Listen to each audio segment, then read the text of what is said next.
നമസ്കാരം. ഒരു ഔപചാരികതയുടെ ആവശ്യമില്ലായിരിക്കും. നമ്മളൊക്കെ ഒരേ മേഖലയിലുള്ള ആളുകളാണ്. അപ്പോൾ ഒരു വയനാടിൻ്റെ ഒരു ലാൻഡ്മാർക്ക് കൾച്ചറൽ ഇവൻ്റ് ആയിക്കൊണ്ടിരിക്കുന്ന ഒരു പക്ഷേ ഞങ്ങളങ്ങനെ ആവാൻ ആഗ്രഹിക്കുന്ന, നമ്മളെല്ലാവരും ആഗ്രഹിക്കുന്ന ഒരു അടയാളപ്പെടുത്തലാണ് വയനാട് ലിറ്ററേച്ചർ ഫെസ്റ്റിവൽ 2022 അതിൻ്റെ ഫസ്റ്റ് എഡീഷനിലൂടെ നടത്തിയത്. 2022 ഒരു 100-ൽ പരം എഴുത്തുകാരും ഒരു 10-20,000-ഓളം ആളുകളുമാണ് ആ ദിവസങ്ങളിൽ ദ്വാരകയിൽ, മാനന്തവാടിക്കടുത്ത് ദ്വാരകയിൽ സമ്മേളിച്ചത്. എഴുത്തിനെ സ്നേഹിക്കുകയും വായനയുടെയും ചിന്തയുടെയും ഒരു കൾച്ചർ പ്രോത്സാഹിപ്പിക്കുകയും ചെയ്യുക എന്നുള്ള ഉദ്ദേശത്തോടു കൂടിയാണ് വയനാട് ലിറ്ററേച്ചർ ഫെസ്റ്റിവൽ ആരംഭിച്ചിട്ടുള്ളത്. അതിൻ്റെ പുതിയ പതിപ്പ് 2024 പതിപ്പ് ഈ വർഷം ഡിസംബർ 27, 8, 9 തീയതികളിൽ ദ്വാരകയിൽ വെച്ച് നടക്കുന്നു എന്ന് അറിയിക്കുക എന്നുള്ളതാണ് ഇന്നത്തെ പത്രസമ്മേളനത്തിൻ്റെ പ്രധാനപ്പെട്ട ഒരു ദൗത്യം ആയി കരുതുന്നത്. ഈ പ്രാവശ്യം 2024 പതിപ്പിൽ കൂടുതൽ ആളുകളെ നമ്മൾ പ്രതീക്ഷിക്കുന്നു. ഇന്ത്യക്കകത്തു നിന്നും പുറത്തു നിന്നുമുള്ള കുറേ എഴുത്തുകാരെയും സാഹിത്യകാരന്മാരെയും നമ്മൾ എക്സ്പെക്റ്റ് ചെയ്യുന്നുണ്ട്. പുതിയതായി ഈ വർഷം ഒരു അക്കാഡമിക് കോൺഫറൻസും, ഒരു ഇൻ്റർനാഷണൽ അക്കാഡമിക് കോൺഫറൻസും WLF-ൻ്റെ ഭാഗമായി പ്ലാൻ ചെയ്തിട്ടുണ്ട്. പ്രത്യേകിച്ച് വളരെ ഡിവാസ്റ്റേറ്റിംഗ് ആയി വന്നിട്ടുള്ള ഒരു ലാൻഡ് സ്ലൈഡിൻ്റെ വെളിച്ചത്തിൽ ഉയർന്നു വന്നിട്ടുള്ള നിരവധി ചോദ്യങ്ങളും സംശയങ്ങളും പോളിസി തലത്തിലുള്ള ഇടപെടലുകളിലേക്കുള്ള ആവശ്യകതയുമൊക്കെ പൊതുസമൂഹം മനസ്സിലാക്കുന്നു. ആ ഒരു സാഹചര്യത്തിൽ എല്ലാവരെയും ഉൾക്കൊള്ളുകൊണ്ട് എക്കോളജിക്കലായിട്ടുള്ള കൺസേൺസ്, ഫാമേഴ്സിൻ്റെയും ഇൻഡിജീനസ് കമ്മ്യൂണിറ്റികളുടെയും ലൈവ്ലിഹുഡ് റൈറ്റ്സുമായി ബന്ധപ്പെട്ടിട്ടുള്ള കാര്യങ്ങൾ, ഇങ്ങനെ എല്ലാ വിഷയങ്ങളെക്കുറിച്ചും ലോകത്തിൻ്റെ വിവിധ ഭാഗങ്ങളിൽ നിന്ന് ആധികാരികമായി പഠിച്ചിട്ടുള്ളവരും ഇടപെട്ടിട്ടുള്ളവരുമായ ആളുകളെ ഒക്കെ കൂടി ഉൾക്കൊള്ളിച്ചുകൊണ്ട് ഉള്ള ഒരു ഫെസ്റ്റിവലായിട്ടാണ് ഈ പ്രാവശ്യം വയനാട് ലിറ്ററേച്ചർ ഫെസ്റ്റിവൽ വിഭാവനം ചെയ്തിട്ടുള്ളത്. WLF-ൻ്റെ വേറെ കുറേ വയനാടിൻ്റേതായ നന്മകൾ ഉപയോഗപ്പെടുത്തിക്കൊണ്ടുള്ള ഹെറിറ്റേജ് വോക്ക്, അങ്ങനെയുള്ള കുറേ കാര്യങ്ങൾ കഴിഞ്ഞ പ്രാവശ്യം ചെയ്തിട്ടുള്ളത്, നല്ല ഫീഡ്ബാക്ക് കിട്ടിയിട്ടുള്ളത്, അതൊക്കെ കൂടുതൽ നന്നായി ഈ പ്രാവശ്യം ക്യൂറേറ്റ് ചെയ്യാനുള്ള ഒരു ശ്രമം നടക്കുന്നുണ്ട്. വയനാട് ലിറ്ററേച്ചർ ഫെസ്റ്റിവലിൻ്റെ ഒരു പ്രധാന ഒരു ഐഡൻറ്റിറ്റി ആയി ഞങ്ങൾ കരുതുന്നത്, സാധാരണ ഒരു ലിറ്ററേച്ചർ ഫെസ്റ്റിവൽ ചെയ്യുമ്പോൾ ആളുകൾ ഏറ്റവും ജനസംഖ്യ കുറഞ്ഞ ജില്ല, കേരളത്തിലെ ഏറ്റവും ജനസംഖ്യ കുറഞ്ഞ ജില്ലയിൽ പോയി ഒരു ലിറ്ററേച്ചർ ഫെസ്റ്റിവൽ ചെയ്തിട്ടുണ്ടെങ്കിൽ അതെങ്ങനെ വിജയിക്കാനാണ് എന്ന് ഇങ്ങനെയുള്ള ഫെസ്റ്റിവൽ നടത്തുന്ന പല ഡയറക്ടേഴ്സും അല്ലെങ്കിൽ ആളുകളും പറയാറുണ്ട്. ഞാൻ തന്നെ ഒരു സ്ഥാപനത്തിൻ്റെ എഡിറ്ററായിരുന്ന ആളാണ്. അപ്പോൾ സാധാരണ ഇതിനകത്തൊരു മാർക്കറ്റ് വയബിലിറ്റി, എങ്ങനെ ഇത് നടത്തിക്കൊണ്ട് പോകും എന്നുള്ള വലിയൊരു സംശയം എപ്പോഴും വരാറുണ്ട്. എനിക്ക് തോന്നുന്നു ആദ്യത്തെ പ്രാവശ്യം നമ്മൾ ഫെസ്റ്റിവൽ നടത്തിയപ്പോൾ ഇത് ജനങ്ങൾ ഏറ്റെടുത്ത ഒരു ഫെസ്റ്റിവലായി ആ ഒരു ഐഡൻറ്റിറ്റി വയനാട് ലിറ്ററേച്ചർ ഫെസ്റ്റിവലിൽ കിട്ടി. അതുതന്നെ ഈ പതിപ്പിലും ഉണ്ടാവും എന്നുള്ള വലിയ പ്രതീക്ഷയിലാണ് ഞങ്ങൾ മുന്നോട്ട് വരുന്നത്. ബാക്കി എൻ്റെ കൂടെയുള്ള ക്യൂറേറ്റേഴ്സും സഹപ്രവർത്തകരായിട്ടുള്ള ആളുകൾ സംസാരിക്കുന്നതാണ്. ഇൻട്രൊഡ്യൂസ് ചെയ്യുക ഡോക്ടർ ജോസഫ് കെ ജോബ്, ക്യൂറേറ്ററിൽ ഒരാളാണ്. DH നിഷാദ് സർ സയ്യിദ് കോളേജിലെ അധ്യാപകനാണ്, നോവലിസ്റ്റാണ്. ക്യൂറേറ്റർമാരിലൊരാൾ ലീന രഘുനാഥ്, ക്യൂറേറ്ററിൽ 3ാമത്തെ ക്യൂറേറ്ററാണ്. സുപ്രീം കോർട്ട് ഒബ്സർവറിൻ്റെ എഡിറ്ററായിട്ട് ബാംഗ്ലൂർ ജോലി ചെയ്തിരുന്ന ആളാണ്. ഷിൽസൺ മാത്യു നമ്മുടെ ട്രസ്റ്റികളിലുള്ള ഒരാളാണ്. ഇത്രയും കാര്യമാണ് ഇപ്പോൾ എനിക്ക് പറയാനുള്ളത്. നമ്മൾ ബാക്കി ചോദ്യങ്ങൾ എന്തെങ്കിലും ഉണ്ടെങ്കിൽ മറുപടി പറയാം. സാർ സംസാരിക്കാം. ഈ ഒരു സാഹിത്യോത്സവം ഇതൊരു ഈ ഒരു സാഹിത്യോത്സവം ഒരു സമാശ്വാസ സാഹിത്യോത്സവമാണെന്ന് പറയാം. കാരണം വയനാട് പോലെയുള്ള ഒരു പ്രദേശത്തുണ്ടായിട്ടുള്ള ഉരുൾപൊട്ടലിൻ്റെ, ലാൻഡ് സ്ലൈഡിൻ്റെ വലിയൊരു ദുരന്തത്തിൻ്റെ മുഖത്താണ് നമ്മൾ നിൽക്കുന്നത്. അങ്ങനെ നിൽക്കുന്ന സമയത്തും നമ്മൾ അതിജീവനം അല്ലെങ്കിൽ അതിൽ നിന്നുള്ളൊരു വീണ്ടെടുപ്പ് എന്ന് പറയുന്നത് നമ്മളെ സംബന്ധിച്ചിടത്തോളം വളരെ പ്രധാനപ്പെട്ട ഒരു കാര്യമാണ്. അതിനുവേണ്ടി സാഹിത്യത്തെ ഉപജീവിച്ചുകൊണ്ട് അല്ലെങ്കിൽ സാഹിത്യത്തെ എടുത്തു വെച്ചുകൊണ്ട് നമ്മൾ അതിജീവനത്തിൻ്റെ മാർഗം തിരയുകയാണ് എന്ന് നമുക്ക് പറയാം. ഈ ഒരു സാഹിത്യോത്സവത്തിലൂടെ നമ്മുടെ വയനാടിന് ഇപ്പോൾ ഉണ്ടായിട്ടുള്ള കാർഷിക, വാണിജ്യ, വിനോദസഞ്ചാര മേഖലയിലൊക്കെ ഉണ്ടായിട്ടുള്ള വലിയൊരു മാന്ദ്യത്തിന് കുറച്ചൊക്കെ ഒരു പരിഹാരമാകും എന്ന് കൂടി ഞങ്ങൾ പ്രതീക്ഷിക്കുന്നുണ്ട്. വയനാട് എന്ന് പറയുന്ന ഒരു സ്ഥലത്തേക്ക്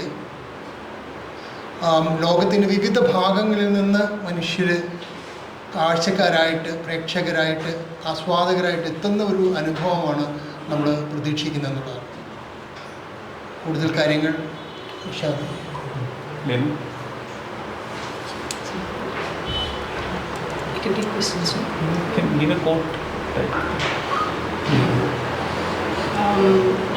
ആദ്യമായിട്ടാണ് ജോസഫ് സാറിൻ്റെയും നിഷാദിൻ്റെയും കൂടെ ക്യൂറേറ്ററായിട്ട് ഞാൻ ഇക്കൊല്ലം ചെയ്യുന്നത്.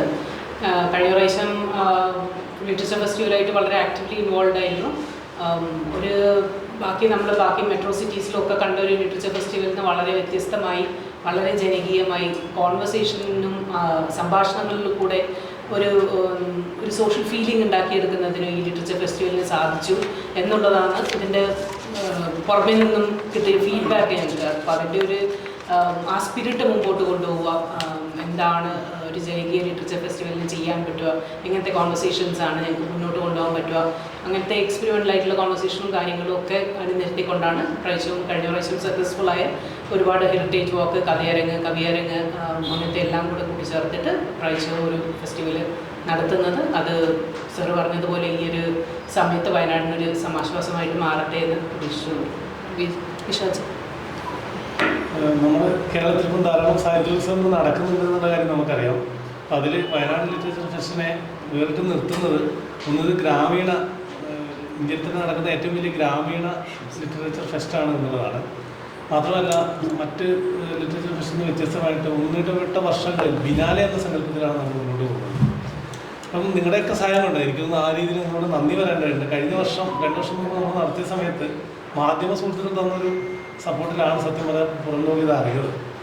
ആ അർത്ഥത്തിൽ കേരളത്തിലെ മുൻനിര ഫെസ്റ്റിവലായ KLFൻ്റെ കൂടെയും ലിറ്ററേച്ചർ ഫെസ്റ്റിവലിൻ്റെ കൂടെയൊക്കെ തന്നെ അതേപോലെ തന്നെ ആൾക്കാർ സംസാരിക്കുന്ന ഒരു ഫെസ്റ്റിവലായിട്ട് വളരാൻ നമ്മുടെ വയനാട് ലിറ്ററേച്ചർ ഫെസ്റ്റിവലിന് കഴിഞ്ഞു എന്നുള്ളതാണ്. അതിൻ്റെ ഒരു 2ാം എഡിഷനാണ്. അതിൻ്റെ ഒരു അറിയിപ്പാണ് ഇപ്പോൾ നമ്മൾ നൽകിക്കൊണ്ടിരിക്കുന്നത്. ഈ വർഷം അരുന്ധതി റോയെപ്പോലുള്ള അല്ലെങ്കിൽ മുൻ സുപ്രീം കോടതി ചീഫ് ജസ്റ്റിസ് ചെലവേശ്വരനെ പോലുള്ള പ്രമുഖരായിട്ടുള്ള നിരവധി പേർ പങ്കെടുക്കുന്നുണ്ട്. എഴുത്തുകാരിൽ NS Madhavan, M Mukundan, CV Balakrishnan, Zacharia, Subhash Chandran, Benyamin, Prabhavarma, Santhosh George Kulangara, PK Parakkadavu, Veerankutty, Shihabuddin Kuthikkadavu, VS Anilkumar, അങ്ങനെ നിരവധി പേർ പങ്കെടുക്കുന്നുണ്ട്. അപ്പോൾ ഇതൊരു വലിയൊരു ചടങ്ങാക്കി മാറ്റാൻ, ആഘോഷമാക്കി മാറ്റാൻ നിങ്ങൾ കൂടെ നിൽക്കണമെന്ന് അഭ്യർത്ഥിക്കുകയാണ്. എന്തെങ്കിലും ചോദ്യങ്ങളുണ്ടെങ്കിൽ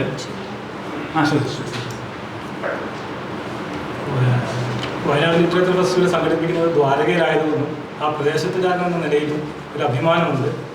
ഒപ്പം തന്നെ ഈ മുണ്ടക്കൈ ചൂരൽമല പ്രശ്നങ്ങളൊക്കെ ഉണ്ടായപ്പോൾ വയനാട് സേഫാണ് എന്ന സന്ദേശം ലോകത്തിന് മുമ്പിൽ എത്തിക്കാൻ പറ്റുന്ന ഏറ്റവും വലിയ മാർഗമായിട്ടാണ് ഞങ്ങൾ ഇതിനെ കാണുന്നത്.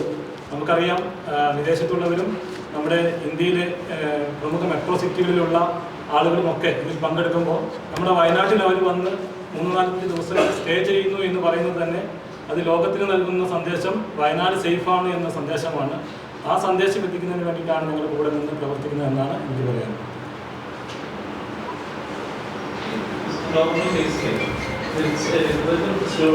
സ്റ്റേറ്റിൻ്റെ സമയം നമുക്ക് അറിയുന്നത് ഇപ്രാവശ്യം അത് സമാശ്വാസ ഫെസ്റ്റിവൽ എന്ന രീതിയിൽ നമ്മൾ ട്രീറ്റ് ചെയ്യുമ്പോൾ സ്റ്റേറ്റിനെ നിങ്ങൾ പ്രതീക്ഷിക്കുന്നുണ്ടോ? ആ ആംഗിൾ നമ്മൾ എക്സ്പെക്ട് ചെയ്യുന്നുണ്ടോ? ഔപചാരികമായി പേഴ്സണലായി ഉള്ള ഇൻവിറ്റേഷനുകൾ കൊടുത്തിട്ടുണ്ട്. മുഖ്യമന്ത്രിക്കും ബാക്കി ഈ മേഖലകളിൽ കൈകാര്യം ചെയ്യുന്ന മന്ത്രിമാർക്ക് കൊടുത്തിട്ടുണ്ട്. അവിടെ നിന്നുള്ള സപ്പോർട്ടുകൾ സ്റ്റേറ്റിൻ്റെ നിന്നും കിട്ടുമോ എന്ന് അറിഞ്ഞുകൂടാ. പക്ഷേ നമ്മൾ വയനാട്ടിലെ ഒരു ഫെസ്റ്റിവലിന്, സാധാരണ ലിറ്ററേച്ചർ ഫെസ്റ്റിവലുകൾക്ക് കിട്ടുന്നൊരു സപ്പോർട്ട് നമുക്ക് കിട്ടുമെന്ന് അറിഞ്ഞുകൂടാ. പക്ഷേ നമ്മൾ ശ്രമിച്ചുകൊണ്ടിരിക്കുന്നു.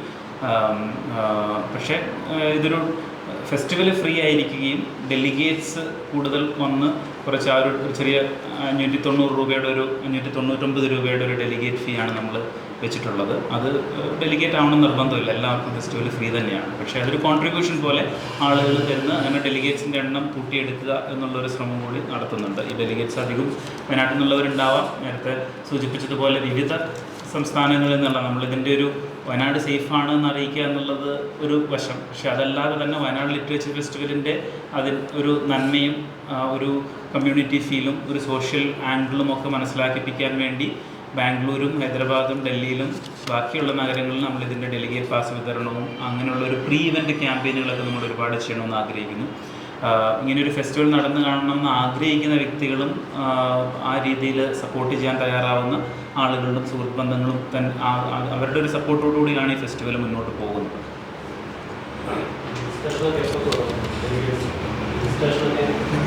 ഓൾറെഡി അത് നമ്മുടെ വെബ്സൈറ്റ് അവൈലബിൾ ആണ്. ഡെലിഗേറ്റ്സ് വെബ്സൈറ്റിൽ പോയി ചെയ്യാവുന്നതാണ്. പിന്നെ പ്രധാനപ്പെട്ട ഒരു കാര്യം എനിക്ക് തോന്നുന്നത് വാർത്തയിലാണെങ്കിൽ ഞങ്ങൾ വരണം ആഗ്രഹിക്കുന്നത് ഒരു സംഘാടക സമിതി രൂപീകരണം ഒക്ടോബർ 9-ാം തീയതി അല്ലേ 9-4 മണിക്ക് ദ്വാരകയിൽ വെച്ചിരുന്നു. അപ്പോൾ വയനാട്ടിലെ സാമൂഹ്യ രാഷ്ട്രീയ മാധ്യമ സ്ഥാപന രംഗത്ത് നേതൃസ്ഥാനത്തുള്ള സംഘടനാ നേതൃസ്ഥാനങ്ങളിലൊക്കെയുള്ള എല്ലാവരും വന്ന് ആ സംഘാടക സമിതിയുടെ ഓർഗനൈസിംഗ് കമ്മിറ്റിയുടെ ഭാഗമാകണം. ഒരു 101ഓളം പേര് വരുന്ന ഒരു സംഘാടക സമിതി രൂപീകരണമാണ് നമ്മൾ പ്രതീക്ഷിക്കുന്നത്. കഴിഞ്ഞ പ്രാവശ്യവും അങ്ങനെ സംഘാടക സമിതി രൂപീകരണം നടന്നിരുന്നു. പക്ഷേ പത്രസമ്മേളനത്തിൽ വന്ന് ഒരു ഔപചാരികമായൊരു ക്ഷണം എല്ലാവർക്കും വയനാട്ടിലെ ആ മേഖലയിൽ പ്രവർത്തിക്കുന്ന എല്ലാവർക്കും കൊടുക്കാൻ പറ്റിയിട്ടില്ലായിരുന്നു. ഈ ഒരു സാഹചര്യത്തിൽ അതൊരു പരിഗണനയിരിക്കുന്ന ഒരു ഇൻഫർമേഷനായിട്ട് നിങ്ങൾ കൊടുക്കുമെന്ന് കരുതുന്നു.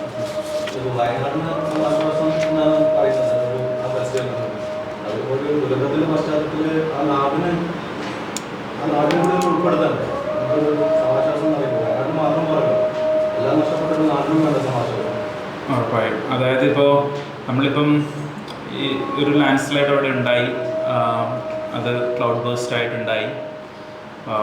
നാളെയും ഇത് പല സ്ഥലങ്ങളിലും വയനാട് പോലത്തെ സ്ഥലത്ത് ഉണ്ടാവും എന്നുള്ളൊരു വലിയൊരു രീതിയിൽ തന്നെയാണ് നമ്മൾ സയൻസ് പറയുന്നത്. ഇപ്പോൾ ഹാർവർഡ് യൂണിവേഴ്സിറ്റിയിൽ സ്കൂൾ ഓഫ് അഡ്വാൻസ് സ്റ്റഡിയിൽ ഒരു ഫെലോ കൂടിയാണ് ഞാൻ. അപ്പോൾ ആ സമയത്ത് ക്ലൈമറ്റ് ചേഞ്ചിനെ കുറിച്ച് ലോകത്ത് ഏറ്റവും കൂടുതൽ പഠിക്കുന്ന കാരലിൻ ബെക്കിയെ പോലുള്ള ആളുകൾ നമ്മൾ ഫെസ്റ്റിവലിൽ കൊണ്ടുവരുന്നുണ്ട്. ഇവർ പറയുന്നത് വരുന്ന ഒരു 60-70 വർഷം ലോകത്തിൽ വളരെ ക്രൂഷ്യലായിട്ടുള്ളൊരു ക്ലൈമറ്റ് ചേഞ്ചിൻ്റെ ഒരു കാരണം കൊണ്ട് ഇത് മുണ്ടക്കൈയിലുണ്ടായിരിക്കുന്ന ഇങ്ങനത്തെ ദുരിതങ്ങൾ എവിടെ വേണമെങ്കിലും എപ്പം വേണമെങ്കിലും ആവർത്തിക്കാം. പ്രത്യേകിച്ച് 3 അങ്ങനത്തെ ഹോട്ട്സ്പോട്ടുകൾ എന്ന് വിളിക്കുന്നതിൽ 1 വെസ്റ്റേൺ ഗാട്ട്സ് ആണ്, 2 ഹിമാലയാണ്, 3 വെസ്റ്റ് ആഫ്രിക്കയാണ്. അപ്പോൾ ഇങ്ങനത്തെ ഒരു ഫെസ്റ്റിവലിൽ നമ്മൾ പ്രത്യേകിച്ച് ഒരു ചാരിറ്റി നടത്തുന്ന ഒരു ഓർഗനൈസേഷനോ ഫണ്ട് റേസിങ്ങോ അല്ല ഒരു ലിറ്ററേച്ചർ ഫെസ്റ്റിവൽ എന്നുള്ളതുകൊണ്ട് ഉദ്ദേശിക്കുന്നത്.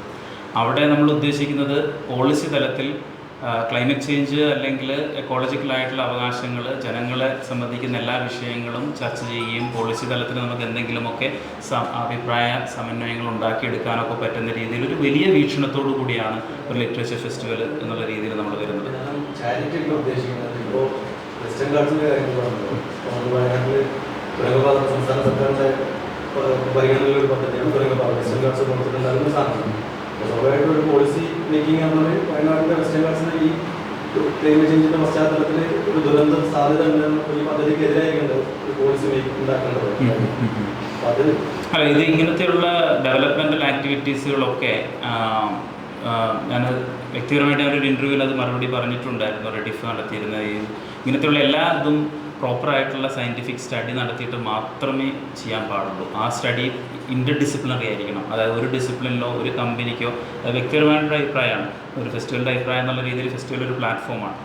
അപ്പോൾ ഈ പലപ്പോഴും ഇപ്പോൾ ഡൽഹിയിൽ ഒരു ടണൽ 1 കിലോമീറ്റർ മാത്രം വെള്ളത്തിലുള്ള ടണലിൽ ഒരു 2 മണിക്കൂർ മഴ പെയ്യുമ്പോഴേ വെള്ളം വരുന്നുണ്ട്. ഇത് 9 കിലോമീറ്ററോ 10-12 കിലോമീറ്ററൊക്കെ വരുന്ന ടണലുകളിൽ അതിനുള്ള സംവിധാനങ്ങൾ നമുക്കുണ്ടോ? ഇന്ത്യയിലെ ടണലുകൾ പലപ്പോഴും സക്സസ്ഫുൾ ആവാത്തതിന് പ്രധാന കാരണം ആ ടണലുകളിലുള്ള ആവശ്യത്തിനുള്ള ഇതിൻ്റെ ടെക്നോളജി ഇല്ലാഞ്ഞിട്ടൊന്നുമല്ല, ചിലപ്പോൾ സയൻറ്റിഫിക് ടെക്നോളജികൾ ഉണ്ടാവും. അപ്പോൾ ഇതിന് പ്രോപ്പറായിട്ടുള്ള ഇൻ്റർ ഡിസിപ്ലിനറി സ്റ്റഡികളും കാര്യങ്ങളൊക്കെ നടത്തിയിട്ടാണ് പല ഡെവലപ്മെൻറ്റൽ ആക്ടിവിറ്റീസുകളും എക്കണോമിക്കലി സെൻസിറ്റീവ് ആയിട്ടുള്ള സ്ഥലത്ത് ചെയ്യാൻ പാടുള്ളൂ. കാരണം നമ്മളൊരു തലമുറയെ മാത്രം മുന്നിൽ കണ്ടിട്ടുണ്ടല്ല. പക്ഷേ അത് വ്യക്തിപരമായിട്ടുള്ളൊരു ചോദ്യത്തിനൊരു ഉത്തരം എന്നുള്ളതിനേക്കാൾ കൂടുതൽ ലിറ്ററേച്ചർ ഫെസ്റ്റിവൽ പോലെയുള്ളൊരു പ്ലാറ്റ്ഫോം പ്രൊവൈഡ് ചെയ്യേണ്ടത് വളരെ പോളറൈസിങ് ആയിട്ടുള്ള വാദങ്ങളെല്ലാം തന്നെ വന്നോട്ടെ, അത് ചർച്ചകളായിട്ട് അത് അത് വിവിധ ഭാഗങ്ങളിലുള്ള എക്സ്പേർട്ട് ഒപ്പീനിയൻ അവരവർ ആർഗ്യുമെൻറ്റുകൾ നിരത്തട്ടെ. അതിനുശേഷം ഒരു പോളിസി ഡ്രാഫ്റ്റ് ആ ഒരു സെഷനിൽ, ഇത് മിക്കവാറും ഞാൻ കാണുന്നത് ഒരു അക്കാഡമിക് സെഷനിൽ ഇതുമായിട്ട് ബന്ധപ്പെട്ടിട്ടുള്ള എക്സ്പേർട്ടുകളുടെ 4-5 ആളുകളുടെ ഒരു അക്കാഡമിക് സെഷൻ വെക്കുകയാണെങ്കിൽ വിവിധ ഭാഗങ്ങളിൽ നിന്നുള്ള ആളുകൾ അതിനെക്കുറിച്ച് പറയുന്നത് ഒരു പോളിസി ഡ്രാഫ്റ്റ് നമുക്ക് ഉണ്ടാക്കി ഗവൺമെൻറ്റിന് കൊടുക്കാൻ പറ്റുമെങ്കിൽ, അങ്ങനെയുള്ള കുറേ സജഷൻസ്. ഇത് മാത്രമല്ല, ഇപ്പം ഫാർമേഴ്സ് ലൈവ്ലിഹുഡ് ആവാം, മാൻ ആനിമൽ കോൺഫ്ലിക്റ്റ് ആവാം, ഇങ്ങനെയുള്ള വയനാട്ടിലെ ജീവിക്കുന്ന ആളുകൾക്ക് ബുദ്ധിമുട്ടുണ്ടാക്കുന്ന എല്ലാ വിഷയങ്ങളിലും പതുക്കെ ഇടപെട്ട് തുടങ്ങുക, ചർച്ചയുടെയും ചിന്തയുടെയും വിവിധ തരത്തിലുള്ള ആളുകൾ അതിനകത്തൊരു സമന്വയം, ഒരു ഡാമേജ് കുറച്ചുകൊണ്ട്, സമൂഹത്തിലുണ്ടാകുന്ന ഡാമേജുകൾ കുറച്ചുകൊണ്ട് മുന്നോട്ട് കൊണ്ടുപോകുക എന്നുള്ളൊരു ഉദ്ദേശത്തിലാണ് കൂടിയാണ് ഒരു സോഷ്യൽ ആസ്പെക്റ്റ്, പോളിസി ആസ്പെക്റ്റ് ഈ ഒരു ലിറ്ററേച്ചർ ഫെസ്റ്റിവലിൻ്റെ ഭാഗമാക്കി ഉപകരിക്കുന്ന രീതിയിൽ ഒരു അക്കാഡമിക് കോൺഫറൻസ് നമ്മൾ പ്ലാൻ ചെയ്തിട്ടുള്ളത്. ഈ വയനാട്ടിലെ അതിജീവന ശേഷിയും ആത്മാവിഷ്കാരം എക്സ്പ്രസ് ചെയ്യാനുള്ള ഒരു അതെങ്ങനെയാണ് ചെയ്യുന്നത്?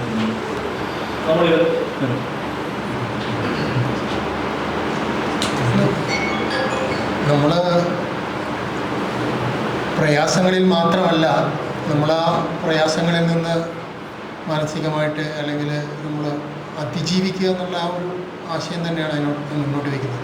അതിനുവേണ്ടി നമ്മുടെ ആത്മാവിഷ്കാരങ്ങളായിട്ടുള്ള സാഹിത്യം പോലെയുള്ള അല്ലെങ്കിൽ കലാരൂപങ്ങളായിട്ടുള്ള തരത്തിലുള്ള അതിൻ്റെ രചനാകർമ്മങ്ങളിൽ ഏർപ്പെടുന്നതും അതുപോലെ തന്നെ അതിൻ്റെ ആസ്വാദനവും ഒക്കെ തന്നെ നമുക്ക് നൽകുന്നൊരാശ്വാസമുണ്ട് എന്നുള്ളതാണ്. ഒരു മനുഷ്യൻ എന്നുള്ള നിലയിൽ നമ്മൾ ആ വേദനകളിൽ അല്ലാതെ വേദനകളിൽ നിന്ന് നമുക്ക് പുറത്തേക്ക് വരാൻ കഴിയുമ്പോഴാണ് നമ്മൾ കുറേയും കൂടെ നമുക്കൊരു സജീവമായ ജീവിതത്തിലേക്ക് മടങ്ങി വരാൻ കഴിയുന്നത്. ആ രീതിയിൽ അത് ഇത്തരത്തിലുള്ള ഒരു സാഹിത്യോത്സവങ്ങളിലൂടെയും അതുപോലെ മറ്റുള്ള കലാപ്രവർത്തനങ്ങളിലൂടെ അല്ലെങ്കിൽ കലാപരമായിട്ടുള്ള മറ്റുള്ള ആവിഷ്കാരങ്ങളിലൂടെ നമ്മളെ തന്നെ തിരിച്ചു പിടിക്കുക എന്ന് തന്നെയാണ് ഉദ്ദേശിക്കുന്നത്. പിന്നെ വേറൊന്ന്, ഇപ്പോൾ അതിജീവനത്തിൻ്റെ ഒരു ബ്രോഡറായിട്ടുള്ള ഡെഫിനേഷൻ നമ്മൾ നോക്കിയാൽ, ഇപ്പോൾ വയനാട് പോലെയുള്ള സ്ഥലത്ത് നിന്ന് വളരെ ചലഞ്ചിങ് ആയിട്ടുള്ള മേഖലകളിൽ വളരെ സക്സസ്ഫുള്ളായി വന്നിട്ടുള്ള ഒരുപാട് ബിസിനസ്സുകാർ, എൻ്റർപ്രന്യേഴ്സ് ഉണ്ട്, സാഹിത്യ മേഖലയിൽ, സിനിമാ മേഖലയിൽ വന്നവരുണ്ട്. ഇത് തന്നെയും ഇവരെയൊക്കെ കേൾക്കുക എന്ന് പറയുന്നത് തന്നെ അതിജീവനത്തിൻ്റെ ഇൻസ്പിറേഷൻ നൽകുന്ന, വേറെ തലമുറയ്ക്ക് ഇൻസ്പിറേഷൻ നൽകുന്ന ഒന്ന് കൂടിയാണ്. ഇപ്പോൾ ഇഡ്ഡലി മുസ്തഫ എന്നറിയപ്പെടുന്ന പടിഞ്ഞാറത്തരക്കാരനാണ് എന്ന് എനിക്ക് മനസ്സിലാക്കുന്നു. അദ്ദേഹം 3000 കോടി രൂപയുടെ വലിയൊരു ഫുഡ് ബിസിനസ് ഇഡ്ഡലി മാവ് കൊണ്ട് ഉണ്ടാക്കിയിട്ടുള്ള ഒരു വയനാട്ടുകാരൻ എൻ്റർപ്രന്യൂറാണ്. ഐ.ഡി. മുസ്തഫ വരുന്നുണ്ട് എന്നുള്ളതാണ് കൺഫർമേഷൻ ലിറ്ററേച്ചർ ഫെസ്റ്റിവലിൽ, ബിസിനസ് എൻ്റർപ്രന്യൂറലായിട്ടുള്ള കാര്യങ്ങളെക്കുറിച്ച് സംസാരിക്കാൻ വേണ്ടി. അല്ലെങ്കിൽ സിനിമാ ലോകത്ത് ഒരുപാട് ആളുകൾ വയനാട്ടിലെ ഒരു 50 വർഷം മുൻപ് അല്ലെങ്കിൽ 40 വർഷം മുൻപ് ആ ഒരു കൾച്ചർ ഉണ്ടായിരുന്നില്ല. ജേർണലിസ്റ്റിൽ നിന്ന് വയനാട്ടിൽ നിന്ന് വിവിധ സ്ഥലങ്ങളിൽ പോയിട്ടുള്ളത്. അപ്പം ഇതൊക്കെ ഈ ഒരു അടുത്ത തലമുറയെ നമ്മൾ നോക്കിക്കാണുകയാണെങ്കിൽ, പ്രത്യേകിച്ച് ഞങ്ങൾ സ്കൂളുകളിലും കോളേജുകളിലും കേന്ദ്രീകരിച്ച് ഒരു കരിയർ ഗൈഡൻസ് എന്ന് പറയുന്നത് പല വയനാട്ടുകാർക്കും ഇപ്പോഴും ഒരു വളരെ ബുദ്ധിമുട്ടുള്ളൊരു കാര്യമാണ്. അപ്പം അതിനു കൂടെ പറ്റുന്ന, പ്രത്യേകിച്ച് വയനാട്ടിൽ നിന്ന് പോയി സക്സസ്ഫുള്ളായിട്ട് സിവിൽ സർവീസിലൊക്കെ പല ആളുണ്ട്. സോൾജി കൊട്ടാരം ബോംബെ കമ്മീഷണറാണ്, ബത്തേരിക്കാരനാണ്. ഇങ്ങനെയുള്ള പല ആളുകൾ നമ്മൾ കൊണ്ടുവന്ന് ഹൈസ്കൂളുകളിലും പ്ലസ് ടുകളിലും ഒക്കെ പഠിക്കുന്ന കുട്ടികൾക്കും ഒക്കെ ഉപകരിക്കുന്ന രീതിയിൽ കരിയർ ഗൈഡൻസ്, മാസ്റ്റർ ക്ലാസ്സുകളൊക്കെ ഒരു വേദി അതിനുവേണ്ടി നമ്മൾ സജ്ജീകരിക്കുന്നതിനെക്കുറിച്ച് ചിന്തിക്കുന്നുണ്ട്.